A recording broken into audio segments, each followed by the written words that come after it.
Bonjour à toutes et à tous et bienvenue dans ce nouvel épisode de WWE News.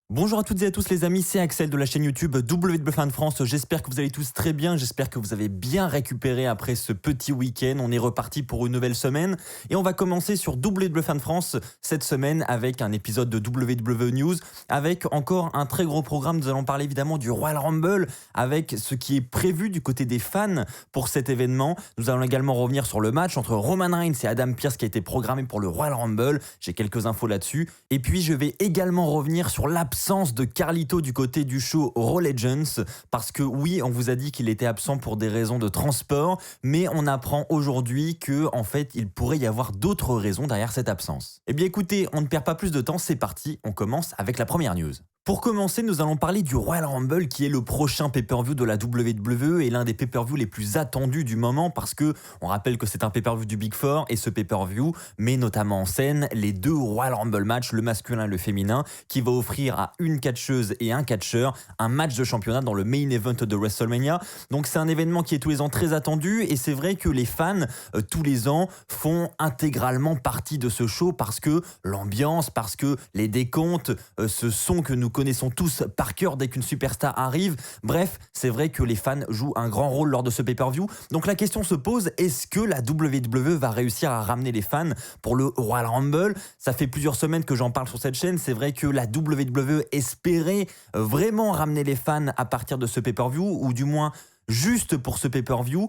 Eh bien sachez qu'à l'heure actuelle, la WWE ne prévoirait plus d'avoir des fans lors de cet événement, tout simplement parce que les conditions sanitaires ne le permettent pas. Certes, on pensait qu'avec l'arrivée du vaccin, etc., peut-être les choses allaient s'améliorer d'ici la fin du mois de janvier, mais à l'heure actuelle, la WWE aurait tout simplement écarté ses plans et devrait donc réaliser un Royal Rumble comme elle réalise ses autres pay-per-view, comme elle réalise Raw et SmackDown, c'est-à-dire à l'intérieur du Thunderdome avec des fans qui sont présents, mais virtuellement sur des écrans. Aucun fan physique n'est programmé pour le Royal Rumble. Alors, on sait que le Royal Rumble, c'est à la fin du mois, c'est le 31 janvier, donc on a encore un petit peu de temps d'ici là. Et vous le savez, du côté de la WWE, tout peut changer jusqu'à la dernière minute. Donc, c'est également précisé dans le rapport.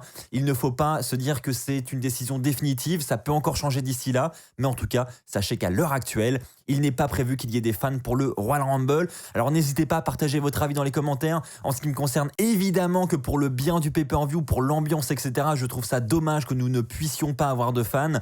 En revanche, pour la santé des spectateurs, pour la santé de tout le monde, je pense qu'effectivement, c'est pas plus mal quand même. Je pense qu'il est encore un petit peu trop tôt pour espérer le retour des fans et pour que cela se fasse dans de bonnes conditions. Donc voilà, je pense que malheureusement, on n'a pas le choix, il faut vivre avec et on aura donc effectivement un Royal Rumble cette année sans fans présents dans l'arène, du moins pour l'instant c'est ce qui est prévu. Les amis, je souhaiterais maintenant revenir sur le Raw Legends que nous avons eu la semaine dernière. Donc on a eu plusieurs apparitions de légendes et on sait qu'il y avait également d'autres légendes de programmées pour ce show qui ne sont jamais apparues. Et donc on parlait notamment de Carlito et de Candice Michelle. Alors en ce qui concerne Carlito, pour commencer, je vous avais dit que effectivement il avait eu des problèmes de transport qui l'avaient empêché de venir au show, mais il était bel et bien programmé. Et bien on en sait un petit peu plus aujourd'hui parce que Carlito s'est prononcé sur cette affaire. Et donc, on apprend effectivement que Carlito était bel et bien programmé pour le show, ça, il l'affirme. En revanche, pour la raison de son absence, il dit tout simplement qu'il a décliné l'offre de la WWE parce que la WWE l'a tout simplement informé qu'il allait faire juste une apparition de quelques minutes lors du show et Carlito a tout simplement refusé parce que il s'est dit voilà, je ne veux pas traverser tout le pays pour simplement quelques minutes d'antenne, voire quelques secondes. Donc clairement, il n'était pas chaud par l'idée et donc il est dit qu'il a refusé cordialement auprès de la WWE cette apparition. Maintenant, petite précision importante quand même, Carlito était vraiment chaud pour faire cette apparition à la WWE, hein. Il est dit que s'il avait eu plus de temps d'antenne, s'il avait eu voire peut-être même un match, il serait venu lors de ce show Raw Legends. Mais là, pour un petit segment, pour une petite apparition en backstage, en coulisses, non, il était vraiment pas chaud et donc c'est la raison pour laquelle il n'est pas apparu. Nous espérons évidemment tous que nous aurons l'occasion de revoir Carlito du côté des écrans de la WWE prochainement. En attendant, parlons du sujet Candice Michel parce que elle aussi, elle était programmée pour le show Raw Legends. On la voyait dans les clips promotionnels pour ce show.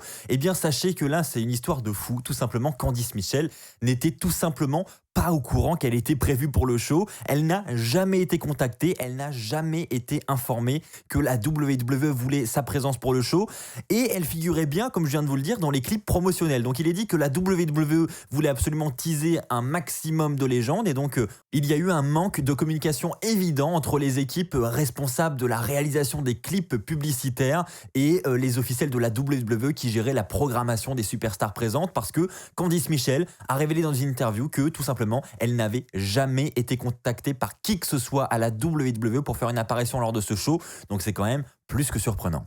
Les amis, nous allons maintenant parler de ce match prévu pour le Royal Rumble. Nous avons appris ça lors du dernier SmackDown. Roman Reigns s'offre un adversaire quand même plus qu'original pour ce pay-per-view. Il va affronter Adam Pearce, oui, l'officiel de la WWE, Adam Pearce. Alors évidemment, Adam Pearce est un ancien catcheur du circuit indépendant, mais à l'heure actuelle, il est officiel et c'est vrai que ça nous fait tous bizarre de se dire que Roman Reigns va affronter Adam Pearce au Royal Rumble dans un pay-per-view du Big Four. Donc évidemment, cette nouvelle a été un petit peu mal reçue sur les réseaux sociaux. Elle a été un petit peu moquée, hein. Ça a été notamment mis en comparaison avec le match entre Drew McIntyre et Goldberg. Et voilà, on se dit que du côté des titres mondiaux au Royal Rumble, on a des challengers quand même plus que surprenants. Et donc, ça remet un petit peu en cause tous ces plans. Et donc, j'ai des informations à vous rapporter sur ce que la WWE a en tête pour cette rivalité. Donc, c'est le Wrestling Observer, hein, qui nous rapporte toutes ces infos. Il est dit que Adam Pearce ne devrait pas affronter Roman Reigns du côté du Royal Rumble. Il s'agirait tout simplement d'une storyline temporaire pour vendre la blessure de Kevin Owens, mais il est dit qu'au final, nous devrions avoir un match entre Kevin Owens et Roman Reigns. Cependant, le rapport précise que si ce n'est pas le cas, cela voudrait tout simplement dire que la WWE n'a aucun plan pour Roman Reigns à l'heure actuelle, mais cela ne devrait pas arriver puisque la WWE devrait trouver prochainement, lors des prochains épisodes de SmackDown, un moyen de remplacer Adam Pearce par Kevin Owens. Il est dit que Kevin Owens devrait obtenir cette opportunité. Maintenant, de quelle manière il va l'obtenir, ça c'est une autre question. Mais en attendant, je pense que ça nous rassure un petit peu tous de savoir que Kevin Owens devrait être celui qui va affronter Roman Reigns du côté du Royal Rumble. Et enfin les amis, pour terminer, nous allons parler de la preview du Raw de ce soir. Nous aurons tout simplement un rematch entre Randy Orton et Drew McIntyre. Alors je tiens à préciser que ce match entre les deux catcheurs ne sera pas pour le titre mondial, mais match intéressant tout de même, parce que déjà nous devrions avoir un bon match entre les deux catcheurs, mais en plus de ça, nous attendons des réponses du côté de Drew McIntyre suite au défi de Goldberg la semaine dernière, et du côté de Randy Orton, toute cette grosse interrogation autour de Alexa Bliss, de The Fiend. Est-ce que nous allons en savoir un petit peu plus sur la suite de la rivalité? Bref, nous devrions en savoir un petit peu plus sur toutes ces questions ce soir à Raw. Voilà les amis, c'est ainsi que s'achève cette vidéo. Je vous remercie une fois de plus de l'avoir regardée. Je vous souhaite encore une fois une bonne semaine. N'oubliez pas le pouce bleu pour me soutenir. N'oubliez pas également de vous abonner si ce n'est déjà fait et pour contribuer à la route vers les 100 000 abonnés. Merci à tous ceux qui le feront. On se retrouve dès demain pour les résultats et la review de Raw. D'ici là, portez-vous bien et surtout n'oubliez pas, soyez toujours très très fiers d'être fan de catch. Allez, bye tout le monde.